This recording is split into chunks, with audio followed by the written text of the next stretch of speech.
예, 반갑습니다. 오늘 같이 이야기할 내용은 곡선교죠. 곡선교. 곡선교 아니면 그 곡선부재.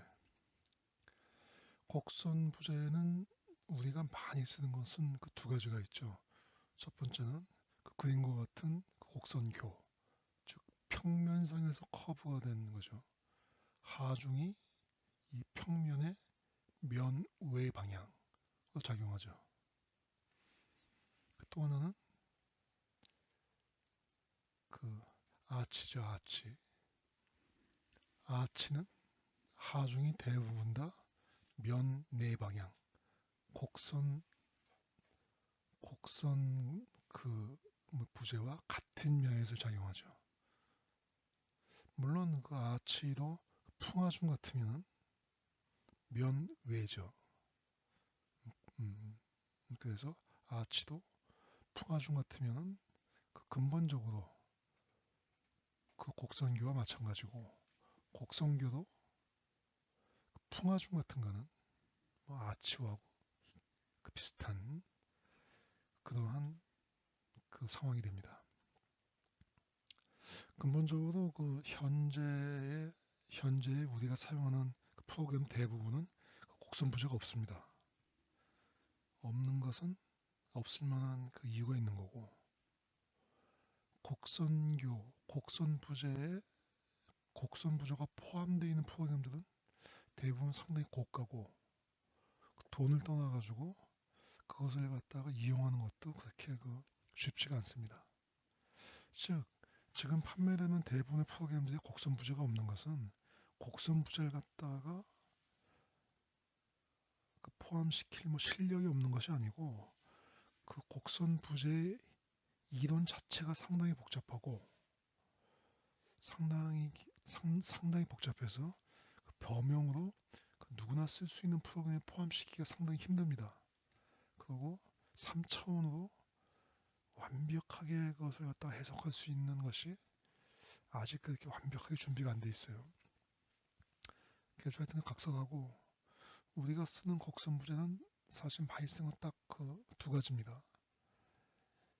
이렇게 평면상의 커브가 된 곡선교와 아치같이 면내 방향으로 하중이 작용하는 그 부재가 있죠.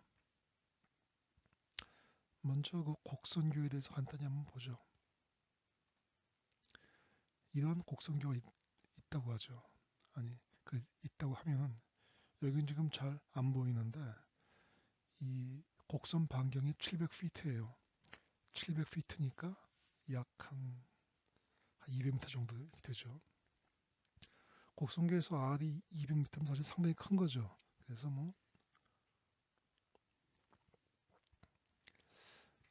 그 기본 설계 정도에서는 직선 부재도 해도 큰 차이가 없다고 하죠. 그럼 과연 큰 차이가 있는지 없는지, 그 지점이니까 곡률 반경이 200피트고, 지금 잘 안 보이는데 잠깐만요. 하여튼 곡선 반경이 200피트인 그 3년간 연속보에 대해서 모멘트 한번 구해보죠.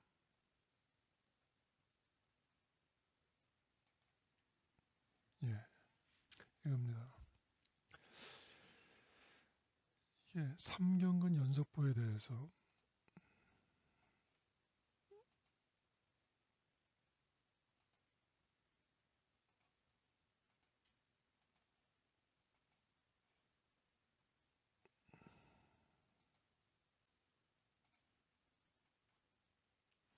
예, 3년간 연속보, 3년간 연속 이런 3년간 연속 곡선보,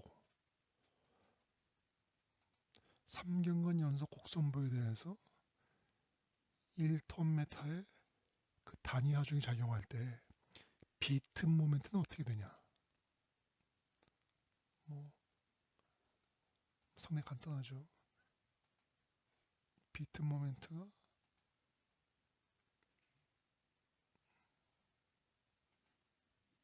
이렇게 나옵니다.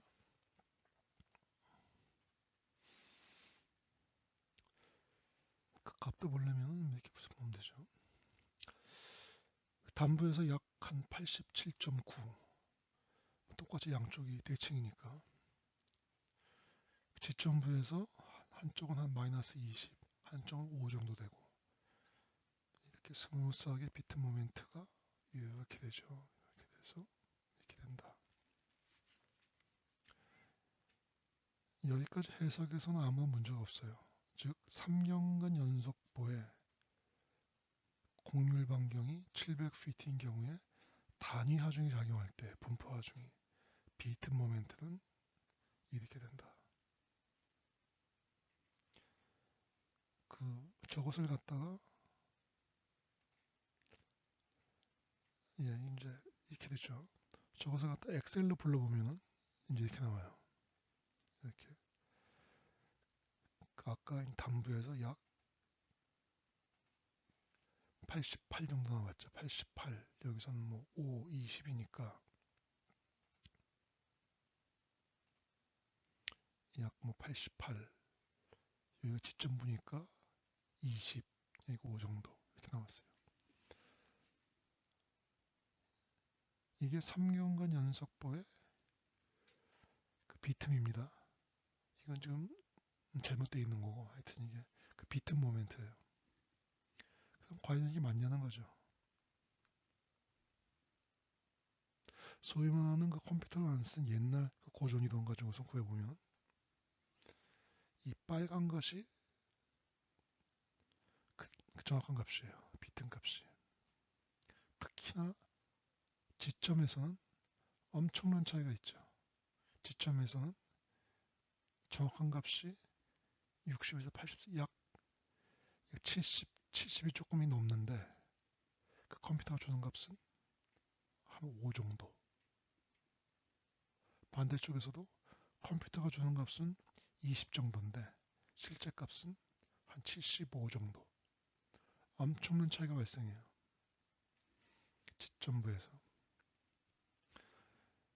저것은 어쩔 수 없는 것이 현대 우리가 많이 쓰는 그 프로그램들은 그 토션에 대해서 부재 내에서는 일정하다고 가정합니다. 즉, 이 값은 이 값과 이 값의 평균치에 가까워요. 딱 평균치는 아니지만 평균치에 가깝습니다. 따라서 한 부재 내에서 토션의 부호가 급격히 바뀌는 경우, 즉 지점에 가까운 부분에서는 그 컴퓨터 해석으로는 절대 정확한 값을 구할 수가 없습니다. 지점부를 제외하고는 뭐 상당히 비슷한 값을 갖다 보여주죠.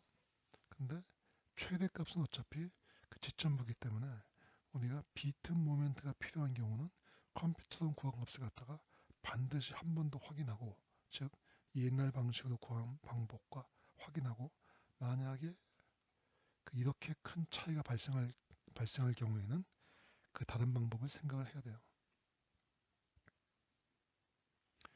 지금까지는 곡선부였습니다. 즉 하중이 그 부재의 곡선 면 외 방향으로 작용할 때. 그럼 아치는 어떠냐? 아치는 뭐 여러 가지가 많겠지만 일단 이 아치 형상이죠. 아치 형상. 아치 형상은 그 포물선 2차 함수에 가까운 것이 가장 그 경제적이라고 하죠. 물론 뭐 큰 차이는 없어요. 저걸 뭐 원곡선으로 하던 3차 함수로 하던 큰 차이는 없지만 그 기본적으로 2차 함수 양쪽이 힌지이고 아치가 그 파라볼라 2차 함수를 갖다 선호하는 그 이유는 이 경우에 등분포 하중이 작용하면 모멘트가 0이 됩니다. 이것이 왜 0이 되는지는 아치에 대한 그 책을 펴놓고선 양쪽 힌지일 때 그 파라볼라 아치의 등분포 하중이 구하는 경우에 모멘트 갖다 구해보면 쉽게 알 수 있습니다. 모멘트가 0이 돼요. 예, 이건 사실이에요. 즉, 양 힌지에서 아치 커브가 2차 함수일 때 등분포 하중에 대한 모멘트는 0이다. 옛날에는 이제 가능한 한 아치의 충격을 크게 해가지고 그 모멘트를 갖다 감소시키는 게 이제 그 목적이었었는데 2차 함수의 경우에는 모멘트가 0이 되니까 오직 그 충력과 그 전단에 대해서만 이제 설계하면 되는 거죠. 그럼 과연 그 저게 맞는지 한번 이제 해석해 보죠. 그 수평 거리가 70m고 그 가운데 그 라이즈가 10.2m인 2차 함수 그 파라볼라 아치에 대한 등분포 하중에 대한 해석 한번 해보겠습니다. 이거죠. 이 아치가 2차 함수고 하중은 등분포 하중이고 저것을 갖다가 해석해서 모멘트를 보니까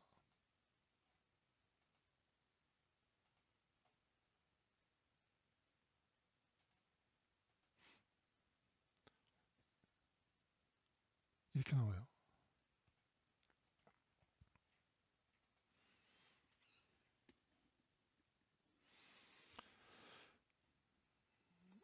뭐 550, 440 이렇게 값이 나오고 중간중간에 모멘트가 나오죠. 그럼 과연 저게 뭐냐는 거예요.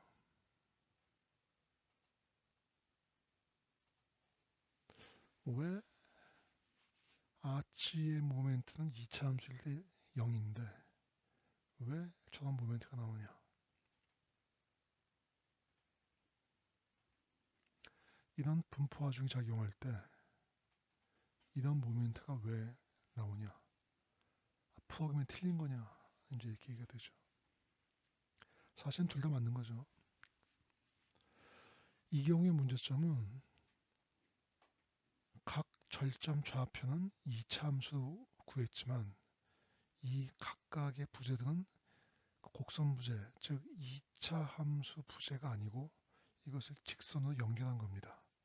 그게 첫 번째고 두 번째는 변이법의 이론 자체가 그 분포 하중을 갖다 해석할 수 없어요.